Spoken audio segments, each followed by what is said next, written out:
പോകുന്നത് കളിക്കാനല്ല പഠിക്കാൻ വേണ്ടി മാത്രമാണ് എന്ന ചിന്താഗതി അവസാനിക്കുന്നിടത്താണ് ആദികൃഷ്ണയെ പോലുള്ള താരങ്ങൾ ജനിക്കുന്നത്. ഇത്തവണ മെയിൻ ടീമിലുണ്ടായിരുന്നു. ഇനിയും മെയിൻ ടീമിൽ കളിക്കണമെന്നാണ് ആഗ്രഹം. 10 വർഷം ഏകദേശമായി വോളിബോൾ സ്റ്റാർട്ട് ചെയ്തിട്ട്. പറ്റുന്നത്രയും കാലം വോളിബോൾ കളിക്കണമെന്ന് ആഗ്രഹം. എറണാകുളം സ്വദേശികളായ ജീമോൻ പാർവതി ദമ്പതികളുടെ മകനാണ് ആദികൃഷ്ണ.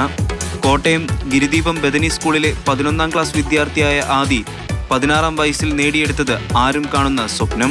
തനിക്ക് സാധിക്കാതെ പോയത് മകനിലൂടെ നേടിയെടുക്കുന്ന അച്ഛന്റെ ദൃഢനിശ്ചയവും ആദിയുടെ വിജയത്തിന് പിന്നിലുണ്ട്. ഞാൻ പണ്ട് കളിച്ചിരുന്ന ആളാണ്. അപ്പോൾ നമുക്ക് എത്താൻ പറ്റാത്തൊരു സ്ഥലമാണ്. അപ്പോൾ നമ്മളെ മക്കളിലൂടെയെങ്കിലും അത് നേടണമെന്നൊരാഗ്രഹം നമുക്കുണ്ടായിരുന്നു. ആദി ഉൾപ്പെടെയുള്ളവരെ പാകപ്പെടുത്തിയെടുക്കുന്നതിൽ കോച്ച് ലാലു ജോൺ വഹിക്കുന്ന പങ്കും ചെറുതല്ല. സംസ്ഥാന ചാമ്പ്യൻഷിപ്പിൽ മികച്ച പ്രോമിസിംഗ് പ്ലെയറായിട്ട് തിരഞ്ഞെടുക്കപ്പെട്ട ജെയ്ക്കിനെ പറ്റി പറയുമ്പോഴും വളരെയധികം അഭിമാനം തോന്നുന്ന നിമിഷമാണ്. ഇന്ത്യക്ക് വേണ്ടി വെങ്കല മെഡൽ നേടി തിരിച്ചെത്തിയ ആദി ഇനി പഠിത്തത്തിലേക്ക് കടക്കും. പക്ഷേ ക്ലാസ്സിൽ കയറുന്നത് രാവിലത്തെ 4 മണിക്കൂർ വോളിബോൾ കളിക്കും പരിശീലനത്തിനും ശേഷം മാത്രം. ഓരോ തവണ ഈ പന്തുയരുന്നതും ഓരോ പുതു പ്രതീക്ഷയിലേക്കാണ്. ആദിനെ പോലെയുള്ള ഒട്ടനവധി ആളുകളുടെ പ്രതീക്ഷ. ജോബിൻ തേക്കടിക്കൊപ്പം നിതിൻ തോമസ്, മാതൃഭൂമി ന്യൂസ്, കോട്ടയം.